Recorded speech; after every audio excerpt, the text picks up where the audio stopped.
on sports. There's been a lot of talk lately about how NBA teams, they all do the same things on offense. They all shoot a lot of threes, and it's all the same. And I've been looking forward to talking to our next guest for a while now because he very recently wrote a piece in The Athletic pointing out that that's not actually true.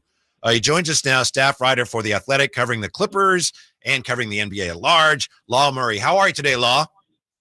Man, I'm feeling good and happy to talk to you guys. Well, I'm very happy to talk to you, as we always are, but especially now because your recent piece about the identities of NBA teams' offenses, how they're not all the same. Law, it was brilliant. I mean, if there's some award I can nominate you for or something, it's just so great because so many people that don't really understand basketball talk about they're all the same, and it was a great piece. What kind of feedback have you gotten since you wrote that? Well, this is the feedback. I write a lot.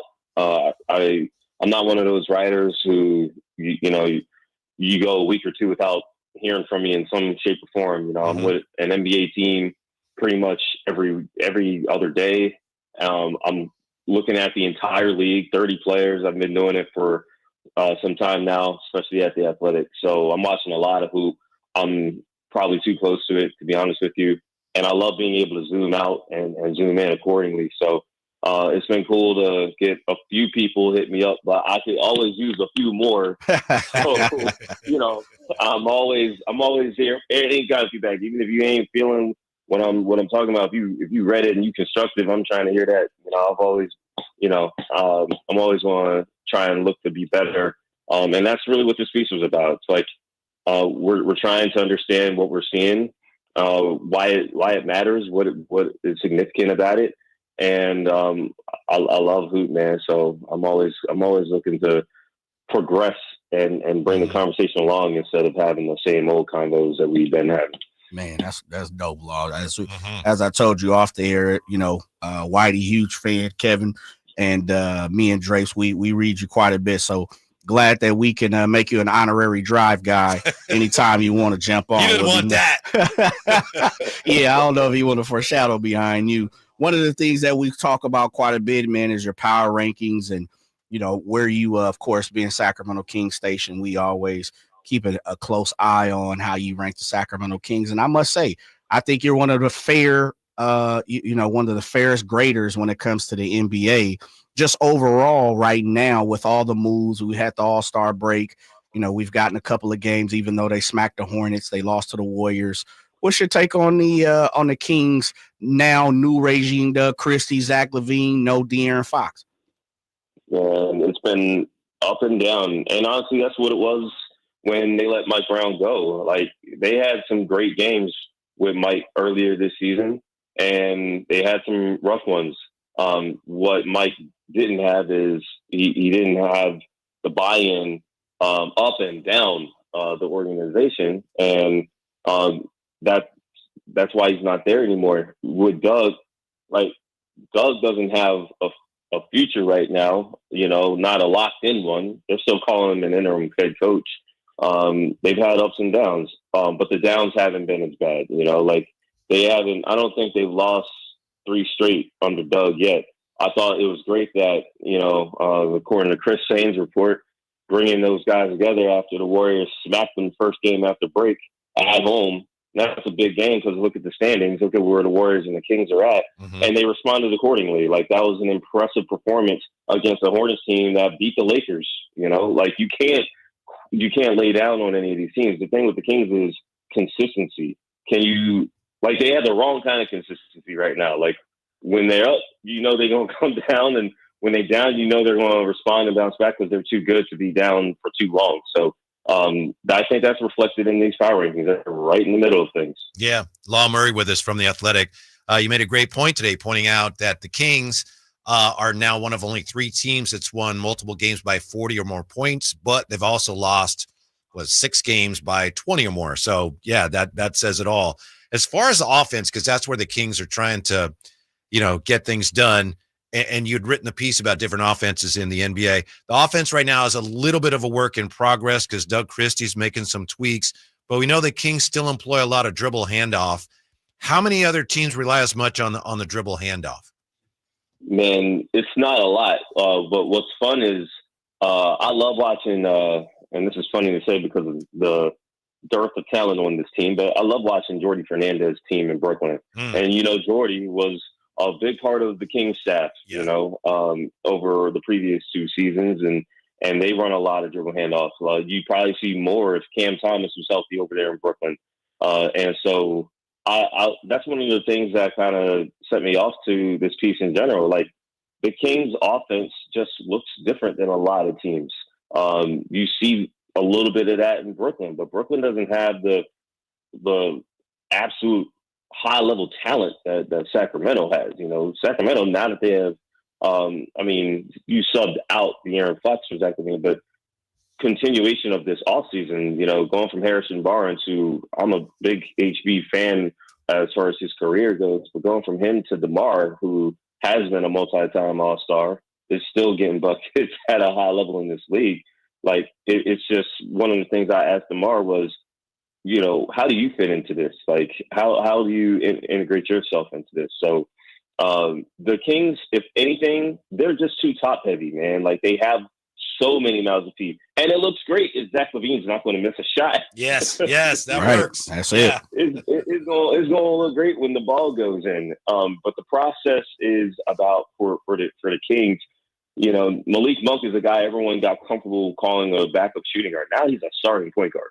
And, they run so much of their offense through Domantas Sabonis. A guy like Keegan Murray gets lost because he's starting with 4 guys who could legitimately be the primary, on-ball creator for their respective teams, who have been that, not just in Sacramento, but in previous spots. So that's where the work in progress goes. When there's there's only one basketball, last time I checked. So, like, when you have that going on and when you change your team so much in the middle of the season, you're going to have some rocky moments. I'm seeing it with the LA Clippers now. Joined by Law Murray of The Athletic. It's funny because that's where I was going next. Is we talk Kings nauseum here, but someone that's the ilk of you watching the league and of course covering the Clippers, who lost to the Pistons, Pacers, and Bucks on the 3-game skid. No doubt the Kings fans have their eye on the Pistons. Keep saying the Pistons, on the Clippers coming back to the pack. What's going on with the Clippers right now? And I know it's always determined on Kawhi, but what's the losing streak telling you right now? And can they hang on to that 6th spot? Yeah. It's 3 things. I guess one to match each loss, but it's 3 things. It's player availability. It's the fact that they do have so many new guys on this team, many of them who are being asked to actually be on the floor and playing. And then slippage defensively, to be honest with you. They're fouling way too much. And I'm cool with fouls if you're going to be, forcing a lot of turnovers, but fouling when you're in the bonus, getting in the bonus with 9 minutes left in a quarter, fouling when there's no reason to foul, just, stand up and play defense. They're not doing that consistently. And they've fouled a little bit more than they have in past years. And a lot of that's worked out because they forced turnovers. They've done a great job forcing turnovers, and they've been one of the best defensive rebounding teams in the league, even though outside of Victor Zubac, they don't really have the personnel that screams solid rebounding. But there's just attention to detail and focus hasn't really been there for 4 quarters. And Norman Powell, who has been outstanding this year, I'm sure the Kings have seen what Norman Powell has done in the 2 games that the Clippers have played. It's just been really difficult to replace his offensive production. So that puts a lot of pressure on James Harden. Kawhi missed the back-to-back in Detroit and Indiana. And Kawhi was actually pretty damn good in Milwaukee until the 4th quarter. It just puts a lot of pressure on a team that, even though they have a lot of options offensively, they haven't been really smooth on that end of the floor. They have not been led by their offense all season. So it's one of those things where they got to get a win, first of all, and then they got to get their guys back. And then they got to, kind of make their continuity over the course of the next month. If you're a basketball fan, you need to follow them on Twitter, and you need to be reading them regularly if you're not already in The Athletic. Law Murray. Law, thanks so much for your time. We appreciate it. Thank you again for that piece you wrote. Basketball fans, I think, appreciate it, and we hope to talk to you again soon. Hey, thank you so much, guys. All right. Law Murray, for a Clipper guy, Pretty good guy. Pretty good writer. Yeah, we know he's a big DeMar DeRozan guy. Clippers are starting. They're one of those teams that's starting to show some cracks in the foundation. Come on back. Yeah, come on back to the pack. You Dallas know what? Mavericks, another team that might be showing some slippage, Jay. Yeah. And you know what I like too, and I looked at the Clippers last night, as I'm taking my daily rounds around the standings and who did what and why. They're taking L's to the East Coast, the Eastern Conference. And I mean, the Pacers are a good ball club. The Pistons have won 7 in a row, and the Bucks. Mm-hmm. And so it just goes to show, just what we talk about as Sacramento Kings fans, other teams are going through it as well. Yeah. And that's what I always try to put out there is let's celebrate what we can when we can and not worry about the fact of just what you heard Law Murray say.